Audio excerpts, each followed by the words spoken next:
આ પ્રસારણ છે આકાશવાણીના ભુજ કેન્દ્રનું. રજૂ કરી છે પ્રાસંગિક.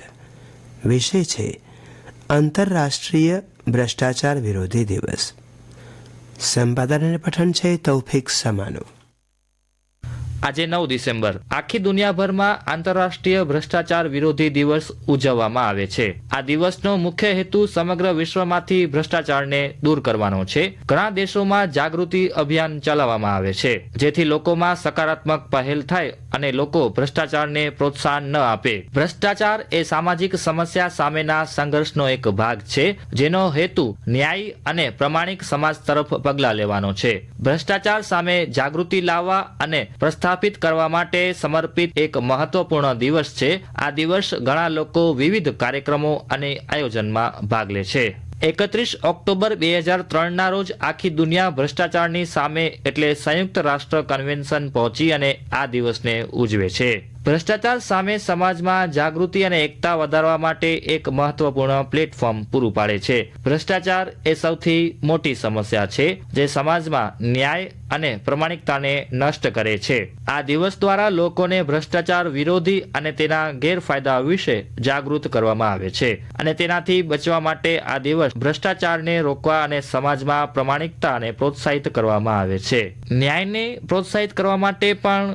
આ એક મહત્વપૂર્ણ પગલું છે. ભારતમાં ભ્રષ્ટાચારને લઈને ઘણા પગલાં લેવામાં આવ્યા છે. તેમાંના કેટલાક મહત્વપૂર્ણ પગલાઓમાં ભ્રષ્ટાચારને ડિજિટલ રીતે રોકવા માટે ઈ-ગવર્નન્સનો ઉપયોગ, આંતરિક અને બાહ્ય તપાસ એજન્સીઓની રચના, ભ્રષ્ટાચાર અને ગુનાહિત પ્રવૃત્તિઓ સામે કડક કાયદાકીય કાર્યવાહી, લોકશાહીની સ્થાપના અને સરકારી પ્રક્રિયાઓમાં પારદર્શિતાને પ્રોત્સાહન આપવાનો સમાવેશ થાય છે. આ ઉપરાંત વિવિધ કાયદાઓ બનાવવામાં આવ્યા છે, જેમાં પ્રિવેન્શન ઓફ કરપ્શન એક્ટ 1988, ભારતીય ન્યાય સંહિતા 2023, લોકપાલ અને Lokayukta act 2013, whistle blower protection act 2014, prevention of money laundering act 2002, benami transaction act 1988, black money and imposition tax 2015 જેવા વિવિધ કાયદાઓ બનાવવામાં આવ્યા છે. ઉપરાંત ભારત સરકારે ભ્રષ્ટાચારને ઘટાડવા જીએસટી જેવા ઘણા મોટા સુધારા રજૂ કર્યા છે. લોકશાહીમાં પારદર્શિતા અને જવાબદારીને પ્રોત્સાહન આપવા માટે સરકારે વિવિધ યોજનાઓ શરૂ કરી છે. આ તમામ પગલાં ભ્રષ્ટાચાર ઘટાડવા અને સમાજમાં પ્રમાણિકતા અને ન્યાયને પ્રોત્સાહન આપવા માટે મહત્વપૂર્ણ છે. ગેરરીતિઓને અંકુશમાં લેવા માટે વિવિધ મંત્રાલયો ભ્રષ્ટાચાર વિરોધી પગલાં અમલમાં મૂકે છે. સેન્ટ્રલ વિજિલન્સ કમિશન, કે જે સરકારી વિભાગોમાં વધુ પારદર્શિતા પ્રોત્સાહન આપવા માટે ભ્રષ્ટાચાર વિરોધી પગલાં અને તેની તપાસની દેખરેખ રાખે છે. સેન્ટ્રલ બ્યુરો ઓફ ઇન્વેસ્ટિગેશન, કે જે ભ્રષ્ટાચારના મુદ્દાઓથી સંબંધિત ઉચ્ચ સ્તરના કેસમાં તપાસ કરે છે. રાજ્ય ભ્રષ્ટાચાર વિરોધી બ્યુરો, જે રાજ્ય સ્તરના કેસોની તપાસ કરે છે. રાજ્ય સરકારના અધિકારીઓમાં જવાબદારી અને પારદર્શિતાને પ્રોત્સાહન આપે છે. આંતરરાષ્ટ્રીય ભ્રષ્ટાચાર વિરોધી દિવસ 2024 ભ્રષ્ટાચાર સામે લડવા યુવાનોની નિર્ણાયક ભૂમિકા પર પ્રકાશ પાડશે, જેની ઝુંબેશની થીમ ભ્રષ્ટાચાર સામે યુવાનો એક થવું, આવતીકાલની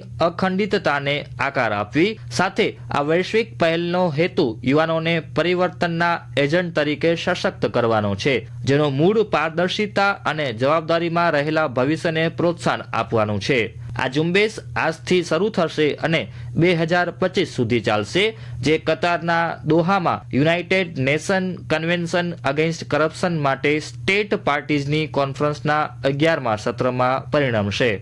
આ સત્ર દરમિયાન યુવાનો ભ્રષ્ટાચાર મુક્ત ભવિષ્યની હિમાયત કરતા વિશ્વના નેતાઓ સમક્ષ તેમની અપીલો સીધી રીતે રજૂ કરશે. આ ઝુંબેશ વૈશ્વિક સર્વસમાવેશકતાને અપનાવે છે, જેમાં મુખ્ય ભાષાઓમાં થીમના અનુવાદો દર્શાવવામાં આવ્યા છે, અને સમગ્ર ડિજિટલ પ્લેટફોર્મ પર પહોંચ વધારવા માટે યુનાઇટેડ અગેન્સ્ટ કરપ્શન અને IACD 2024 જેવા હેશટેગનો ઉપયોગને પ્રોત્સાહિત કરે છે.